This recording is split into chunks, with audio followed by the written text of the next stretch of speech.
텃밭 농사 처음 시작할 때는 욕심만 앞서서 비료나 퇴비 많이만 주면 쑥쑥 잘 크는 줄 알고 시비하였다가 모종 많이도 주겨봤습니다.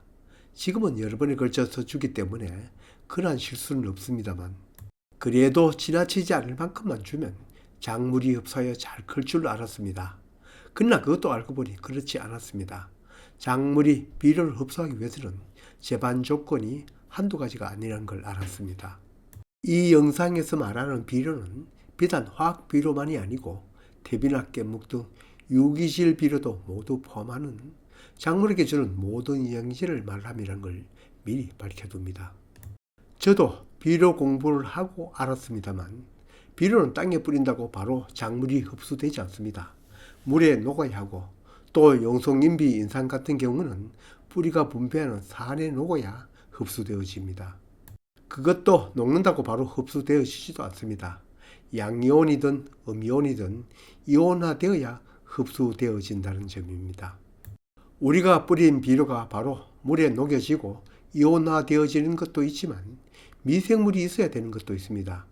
물에 녹는 화학비료도 그런 것이 있지만 유박이나 다른 유기질 비료는 미생물이 분해하지 않으면 영원히 땅속에 그대로 있을 것입니다. 본 영상에서는 뿌린 비료가 작물이 잘 흡수되어지려면 어떤 조건이 필요한가에 대해서 얘기합니다. 아래의 표는 토양 산도별 흡수되어지는 정도를 나타내는 표입니다. 대부분의 양분을 pH 6.5 정도에서 가장 활발히 흡수되어지는 걸 알 수 있습니다. 물론 철이나 망간, 아연은 낮은 pH에 잘 흡수되어지고 칼슘, 몰리브덴은 염기성 토양에서 잘 흡수되어지고 이 표는 대부분의 작물이 그렇다는 뜻입니다. 이를테면 블루베리 같은 경우에는 아주 강산성 땅에서 여러 양분을 잘 흡수하기도 합니다. 미량 양분들은 작물에게 약간만 필요하니 이는 무시하고 우리가 주로 많이 주는 삼요소나 다량요소들은 약산성, 즉 6.0에서 7.0의 pH를 유지하도록 토양을 가꿀 필요가 있습니다. 이 조건이 맞지 않으면 않을수록 아무리 비료를 주어도 작물은 제대로 흡수하지를 못합니다. 비료를 주기 전, 아니 작물을 심기 전, 아니 밭을 만들기 전 토양, 즉 몸 만들기가 가장 먼저 필요합니다. 여기에 적절한 시기는 휴경기인 동절기에 토양 검정을 받고 우선 내 밭의 산도를 파악하고 또 정기전도도 참고하여 토양 속에 남아있는 과양분도 파악하는 등 전반적인 몸 상태를 점검할 필요가 있습니다. 여러가지 작물을 키우는 텃밭 농사에서는 전반적인 산도 조절은 여기에 맞추면 되지만 과수 중에도 또 채소 중에도 더 세밀한 pH 조절이 필요한 경우도 있습니다. 뿐만 아닙니다. 비료 중 어떤 것은 적정 pH가 맞지 않으면 흡수가 안 되어지는 것이 아니라 다른 원소와 결합하여 불용성 양분으로 바뀌어버리기도 합니다. 가령 인산은 산성 땅에서는 철이나 알루미늄과 결합하여 인산철, 인산알루미늄과 같이 불용화되어 버리고 염기성 땅에서는 석회, 즉 칼슘과 결합하여 인산칼슘으로 불용화되어집니다. 작물마다 적합한 pH는 조금씩 다릅니다. 아래 표는 손바닥 농장 채널 커뮤니티에 올려놓은 자료입니다. 혹시 내가 심고자 하거나 가꾸고 있는 작물의 산도를 알아보고자 토양한다면 토양 검정을 통해 조정해 나가야 합니다. 인터넷 자료마다 각 작물별 적정 산도를 달리 말하는 것도 있습니다. 여기 자료는 농진청 자료를 우선을 하고 없는 자료는 다른 자료를 이용하였음을 미리 밝혀둡니다. 우리 땅은 특별한 경우가 아니면 대부분 산성 땅이 문제입니다. 만일 우리 밭이 산성 땅이어서 계량이 필요하다면 석회를 얼마를 넣어야 되는데 대한 영상이 도움될 것입니다. 토양 계량을 위한 석회 종류도 여러 가지입니다. pH 1을 계량하는데 석회 종류별 살포량을 안내하니 참고하시기 바랍니다. 다음은 지온입니다.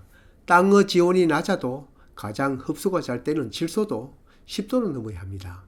모든 영양소가 제대로 흡수되어지려면 15도는 되어야 합니다. 노지 재배에서는 늘상 겪어온 일이지만 시설 조기 재배에서는 기온뿐만 아니라 이 지온 향상에도 신경을 기울여야 합니다. 다음은 미생물입니다. 하기야 땅속에 미생물이 없는 건 아닙니다. 문제는 모자란 데 있습니다. 땅속에 있는 미생물은 크게 유해 미생물과 유익 미생물로 나눌 수 있습니다. 당연히 유익 미생물이 많아야 하는데 우리나라 밭에서는 미생물 수가 부족하다고 합니다. 그래서 지역 농기센터마다 미생물 배양소를 지어서 어떤 곳은 공짜로 어떤 곳은 약간의 금액만 받고 분양하고 있습니다. 공급 목적은 유익 미생물이 우점하도록 하여 작물이 건강하게 자라도록 하기 위함이지만 미생물 수를 늘려 비료를 분해하여 작물이 흡수하기 좋게 하기 위함도 있습니다. 농사에 있어서 모든 문제는 이렇게 과학적으로 접근하여 해결하기를 보다는 뭐 주면 몇 배, 뭐 하면 대박 이런 것에 현혹되었다가 나중에 거짓말하는 것을 알고 모든 유튜버 사기꾼이라고 매도하면 곤란합니다. 앞에서도 잠깐 언급하였지만 우리가 주는 비료 중 화학 비료 중에도 미생물이 분해해야 하는 것도 있지만 유박 등 유기질 비료는 전적으로 미생물의 분해에 의존합니다.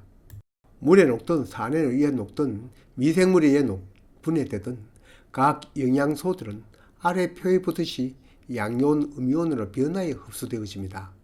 작물이 병 적게 걸리고 건강하게 자라기 위해서도 또 살포한 비료가 작물이 잘 흡수하기 위해 분해되기 위해서도 내 밭에 미생물은 충분하게 있어야 합니다.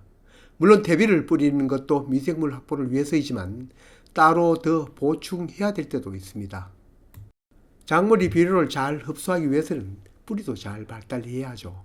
뿌리가 숨을 쉬게 하기 위해서는 흙 알갱이 2분의 1, 물 4분의 1, 공기 4분의 1 구조를 가진 떼알 구조를 가져야 하죠. 공기가 통할 수 있어야 미생물도 잘 자랄 수 있죠. 또 미생물이 살아나가고 번식하기 위해서는 유기물도 필요하죠. 지금까지 한 이 모든 이야기는 토양이라는 공통점이 있습니다.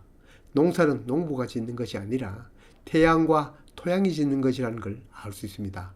농부는 조력자입니다. 시다바리. 중에는 음지에서도 잘 자라는 것도 있습니다만 그건 극소수입니다. 농사가 제대로 되기 위해서는 첫째 일조량이 좋아야 하고 둘째 토양이 좋아야 합니다. 지금까지 얘기한 그런 조건을 갖춘 토양 위에서 농사를 지어야 기대하는 효과를 거둘 수 있습니다.